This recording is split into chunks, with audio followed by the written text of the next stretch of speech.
Welcome to Three Questions with MotionPoint. I'm your host, Dominic Tithers, and today I have the absolute pleasure of being with Carrie Fischer. Carrie is the leader of localization at Subway. Subway is renowned for having the most franchisees worldwide with 37,000 locations globally. Carrie, how you doing? I'm good. Thank you, Dom. How are you? I'm doing great. It's an honor to be with you. Thanks It's for having me. impressive what you've been doing. Absolutely, absolutely. So let's get to it. Today we're going to talk about a lot of different things, but with someone with your level of responsibility, I am vastly interested in how do you balance messaging and standardizing versus customizing messaging across global markets? It's a great question because we're so global. We're the largest quick serve restaurant in the world. You could imagine we have to customize everything, including our menu for that matter. But messaging, if we're talking about marketing, let's take our website as an example. So if you look at our US website versus the Japanese website or the Korean website, vastly different.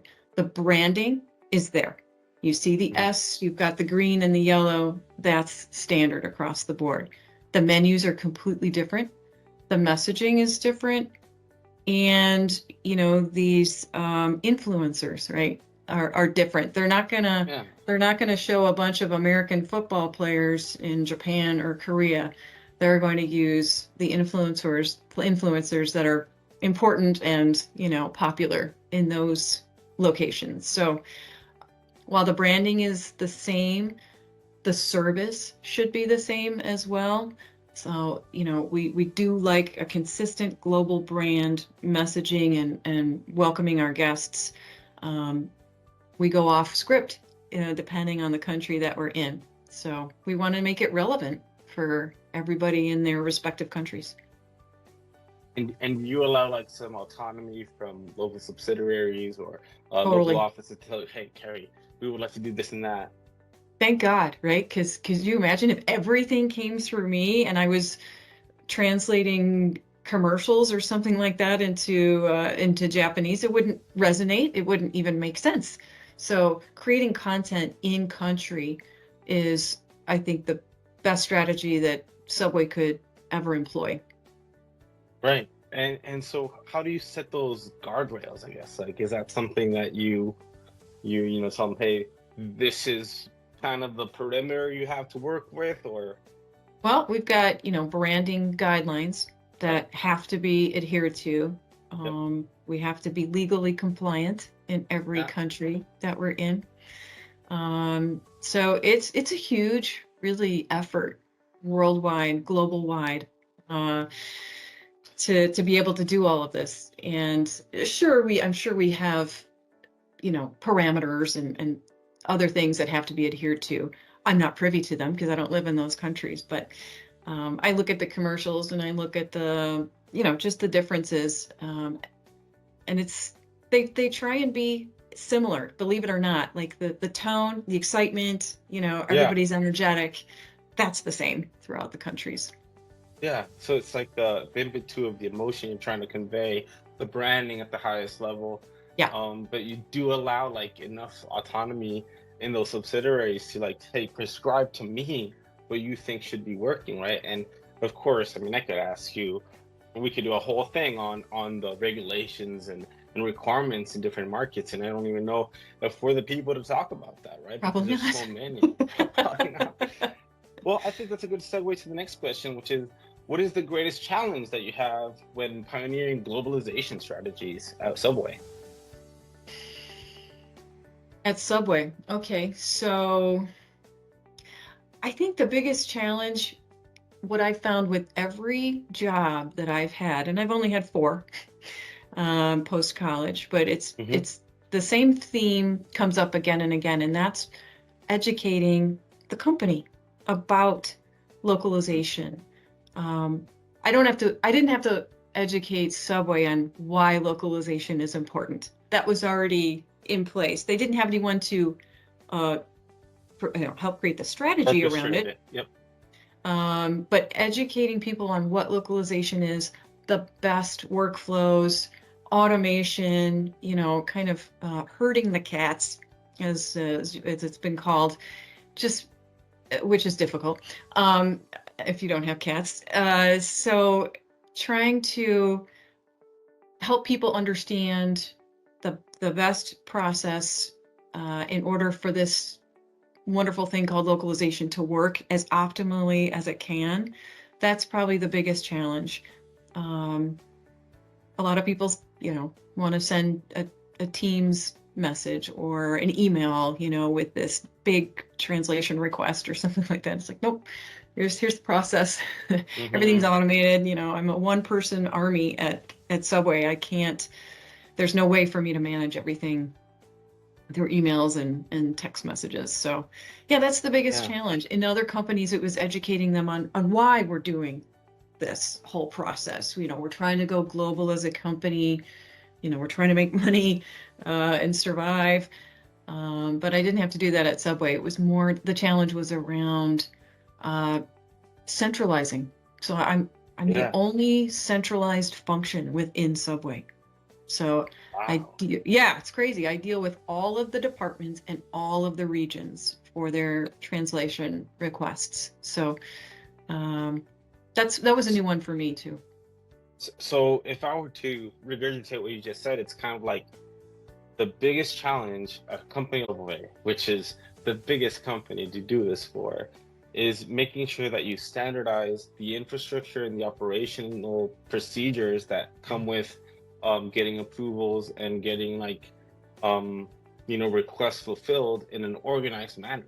Because Correct. you have to do a lot of things, but if they don't come through this procedure, which already has in it engineered the checks and balances that you need to move forward, it's creating that infrastructure. It's almost like the crossways between technology and marketing, where you got to make sure the technology hits all the checks and balances for you to execute your job and make it come to you in a way where you can actually it's malleable enough for you to give them direction and feedback back without them not understanding, or without you not misrepresenting their needs, which is a big thing.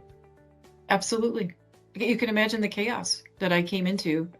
People were translating stuff over here, using vendors, using people, using relatives. No, but so having everything centralized through a TMS, and then having a workflow, having a process to ensure the consistency, lowering the cost, all the stuff that comes with centralizing, I had to put in place, and I have. Yeah, no, it's almost like, I'm trying to think of an analogy that talks about, drinking out of a fire hose and also like threading the needle, and the fire hose has the needle that you need to put through, right? That's right. That's a lot. That's a lot. Well, brilliant. It's brilliant that you've been able to execute that. I can only imagine, and the way that you describe it means, there has to be a lot of things that you might not have the time to really extrapolate on to actually create the infrastructure and the processes to have that be efficient. It was slow going. I'll be honest. I'm 7 years here, and still coming across some challenges, and that's why I stay. I mean, it's not only is it a great company, great people, but there's always something to work on. There's always some new thing to work on, which I just love it. Well, that's great, Carrie. I really appreciate the detail there, the insight to what something like that could be. I know there's thousands of people that would love to have that role, and I'm sure there's a I lot of know people how that would be lucky like, I am. yeah, I know right. how lucky I am. Yes. When we first started talking, I was already like, "Hey, I'm talking to Carrie Fischer over here." It's impressive. I digress. So let's move on to the third question. So, Okay. you have nearly 30 years of experience in localization. What are the changes you've seen in the industry, and where do you see, of course, like I have to talk about this, AI disrupting the status quo, and what's going to happen moving forward? What do you think, Carrie? I think some of the changes, well, most of the changes have been around technology and the availability of that technology. I remember when translation memory was a thing. Hmm. And my vendors said, "Hey, we just bought this, translation memory system. We can now put all your content in there, and then if you want it back, or no, I had to pay a fee for them to do this, To and reuse then your translations from the yes, Really? Really? Well, I'm sure it that was a was new back in the day, right? technology. It was a Yeah, new yeah, yeah. technology, and people, and it cost them money, and they were, I'm sure, trying to figure out how to pass that cost on to the customer. Over time, it just became the norm, right? Yeah, that TMS. you could do it for free, I guess, right? That you Yes, didn't have to. absolutely. It Yeah. was part of the process. It was part of the workflow, right? You, it wasn't even a question of using it or not. Yeah. And then that Yeah. TMS, that technology became available to people like me. Um, for a long time, it was the supplier side that used it pretty exclusively, except for the super large companies like Oracle Hmm. and Sun. Hmm. Um, they had their own systems. Uh, so I let the service provider do all of that. My job was to send files and make sure, my company's files were correct and the file types and all that stuff.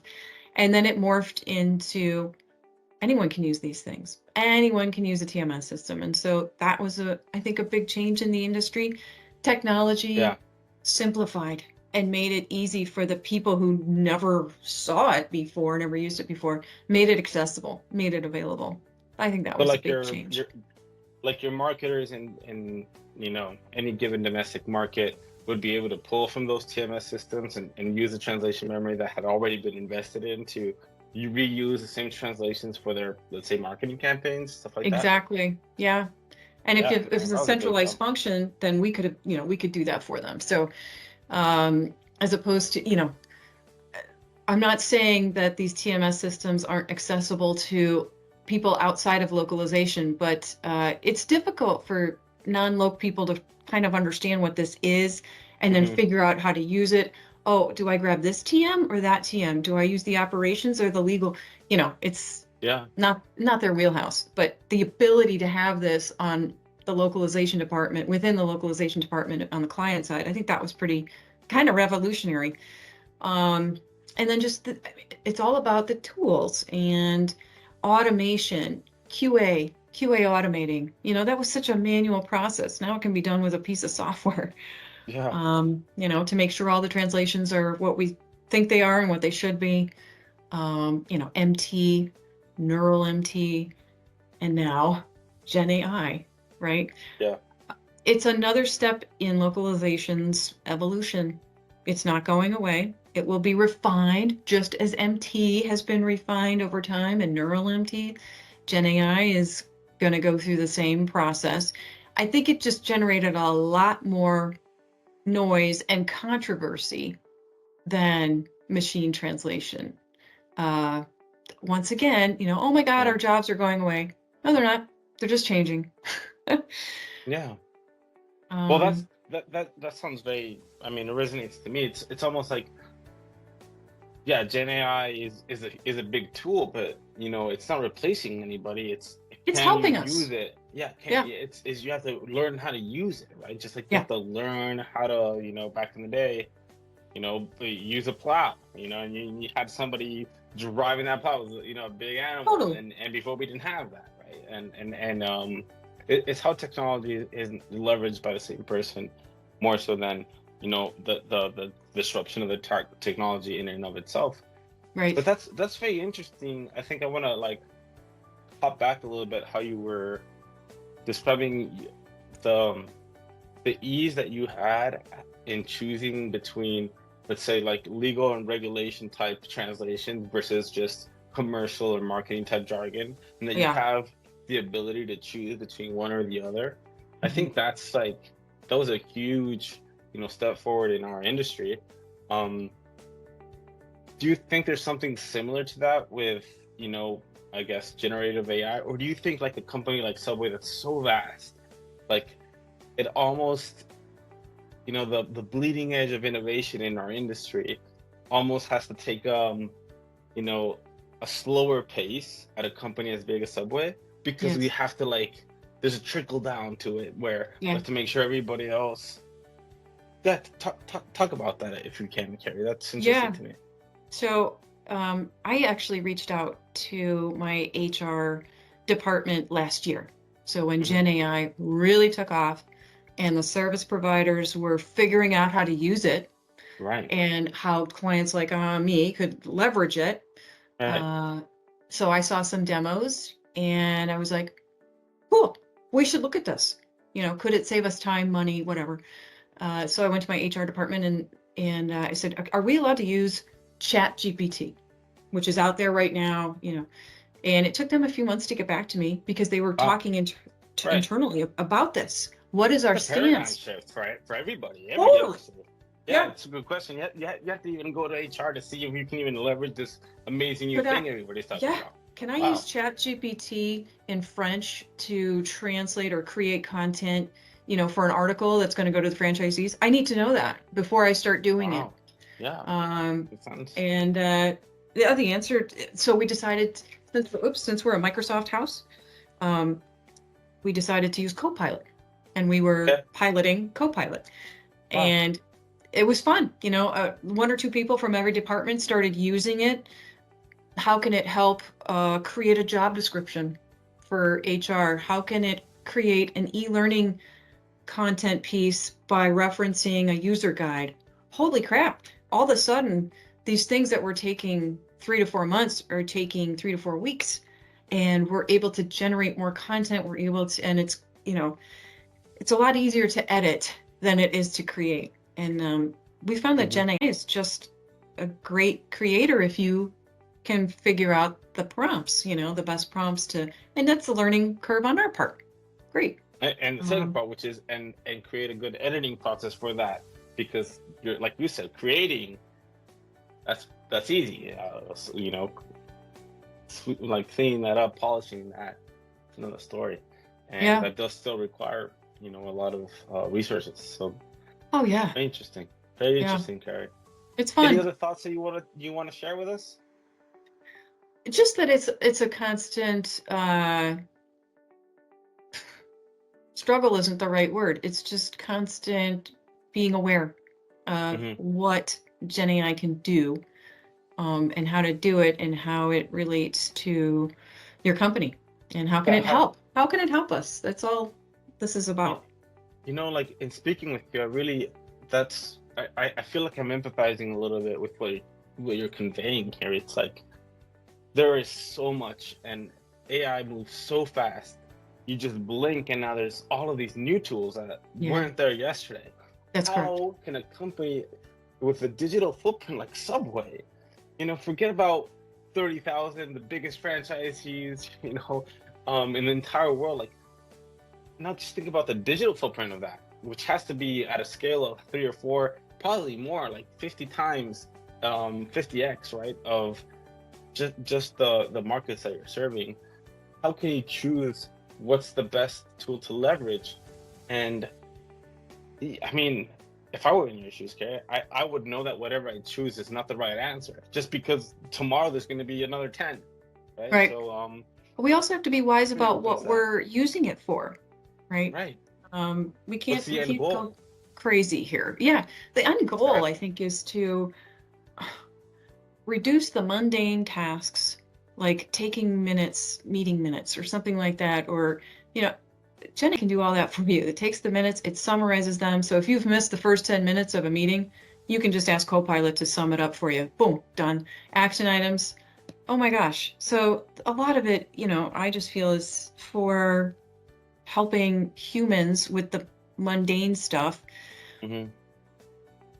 Also creating, how can I reduce my time creating, this type of content? It may or may not help with marketing, generating the really, because we have not weird, we have creative ads Yeah. and content and, even our app. We're not using Gen AI to create, our app or our website or any of that stuff, but we can use it for stuff that, doesn't make a big difference in our everyday lives. And again, I just feel like it's a helper. Yeah, absolutely. Well, that's very interesting, Carrie. I appreciate all of your answers. So I want to tell the viewers that's it for this 3 questions with MotionPoint. Thank you for your time, and we'll see you guys next time. Thank you, Carrie. Thanks. Thank you.